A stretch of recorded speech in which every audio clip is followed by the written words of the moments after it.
Hello everyone. In this video, I'm going to talk about the very basics of Excel. So in order to do that, let me open an Excel. So when you open Excel, you will see this screen. So you can open a blank workbook or you can take a tour about Excel. So there's an in-developed programs to teach you about Excel, the basics of Excel, and there are few functions, few things you can learn through their inbuilt templates about drop down, about formulas, about Power Query, pivot tables. So if there's anyone who is willing to find out things about Excel by themselves, this is for them. Once you open a blank workbook, so this is what you will see. But let me tell you one by one. So what you see this graph, we usually call this a cell.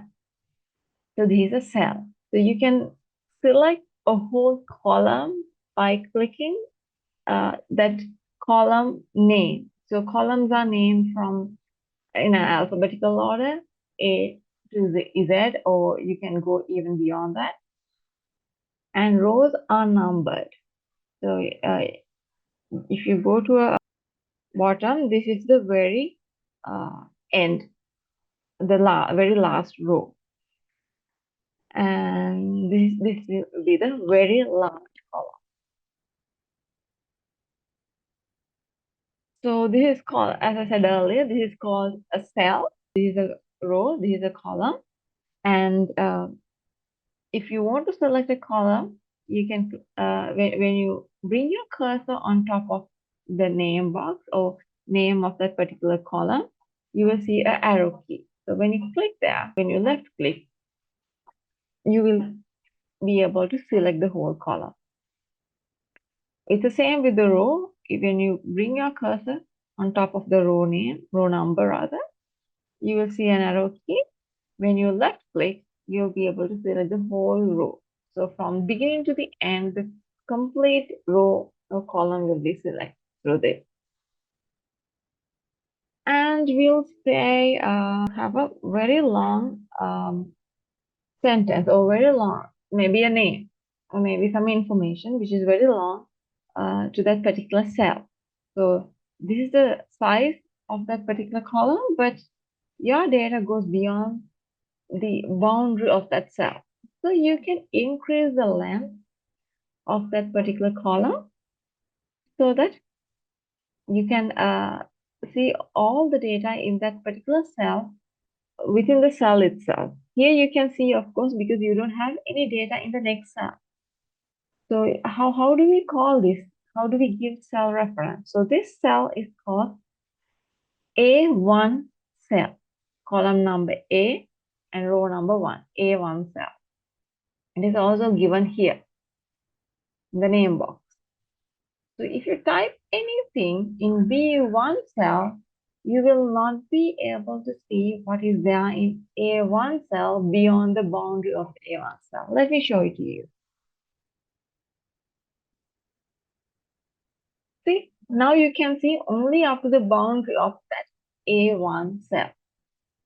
So what if you want, so how do you see everything in this cell? So when you bring your cursor on top of the line between A and B columns, you will get this sign. Then you can left click it and then drag it. Then you will be able to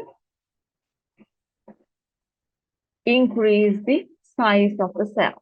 It's the same with the rows. So I did it earlier for columns, this is for the rows. We'll say, so I had to do it several times for me to identify the correct length because I don't know how long it can go. So if I didn't have anything in this particular column or particular cell, of course, then I can see and I can drag. But if I had anything there, I won't be able to see. So how can I? It's difficult for me to drag one by one. In that case, what I can do is I can bring my cursor on top of this line in between A and B columns. Then I can double click it. Then it automatically adjusts to the left, highest length for that particular column. So I had only one cell with data, so it adjusted to that length. If I had several cells, we'll say we'll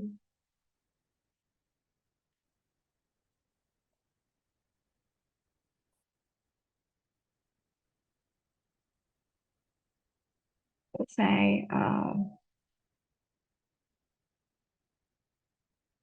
had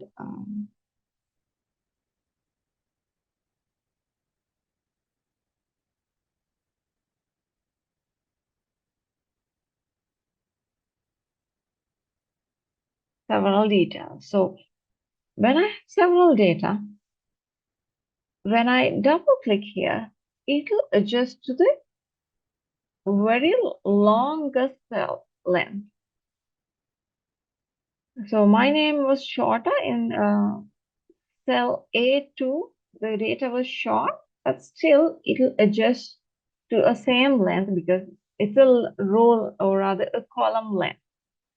So it'll come to a place where all the data in every cell in that particular column will be able to see. You'll be able to see, right?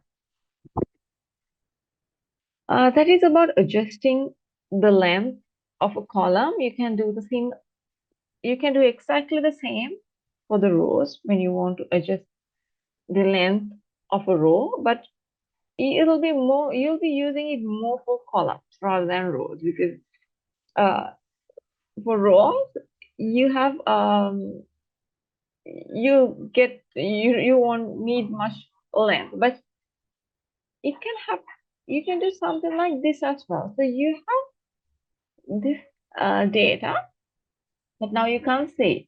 So we have to increase the length of the column for us to see everything in the cell.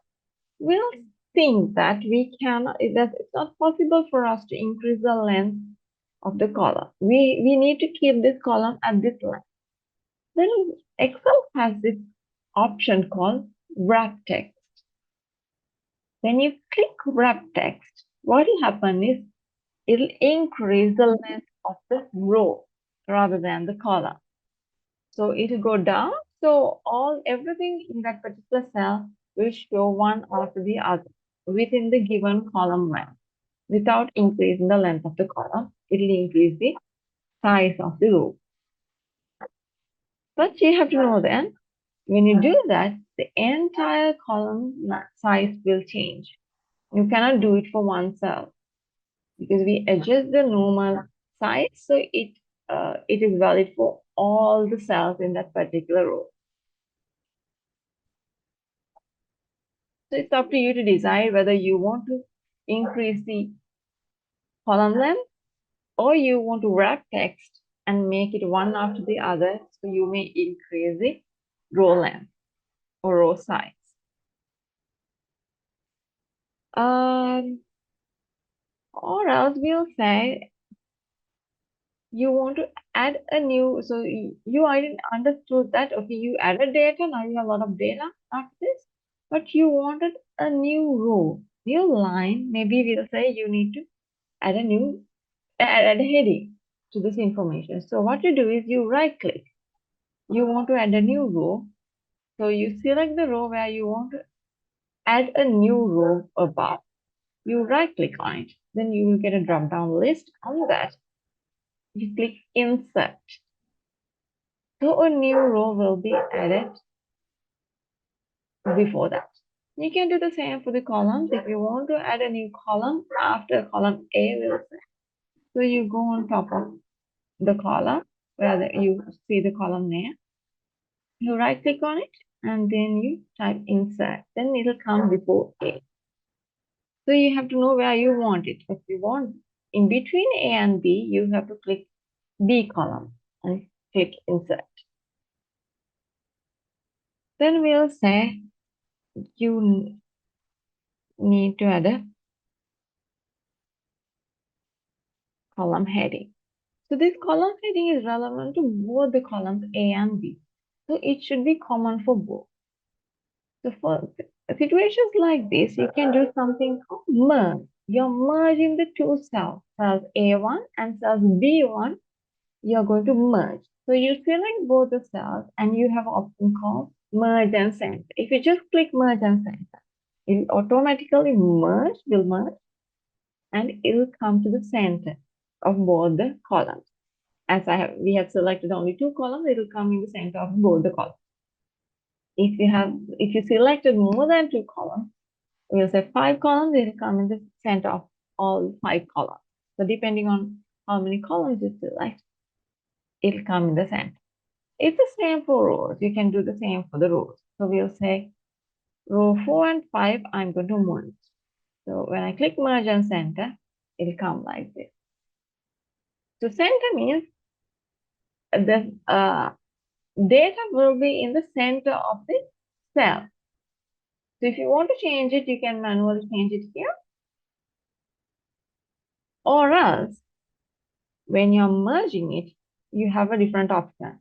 So rather than you just click merge and center, there's a drop down arrow. When you click it, you have different options. You can select merge across. So it won't change the place where the information was. It'll just merge the information or merge the cells. Then you can center. So there's another one here. So from here, it'll select where you want to place your data horizontally on a corner or in the center or in the right corner. Here on vertically, where you want to place your data, you can select through this. So whether you want it on top, whether you want it on middle, or whether you want it at the bottom. When you double click it, as I said earlier, it adjusts to the content of the complete row. So I had only one row, so it reduced the size of the row to the required or to the amount where there's only date. Likewise, there are many options. So from here, you can bold text and you can unbold and italic, underline. You can, if you want a table, you can select the cells. And when you click this arrow, you have different options to make a table. You can color the cells. You can change the font color. You have options here to make it different color. From here, you can increase the font size. From here, you can reduce the font size. And there's something called Face Special or Format Painter. What does it do? So if you select here and click Format Painter, it will copy all the formatting of this particular cell.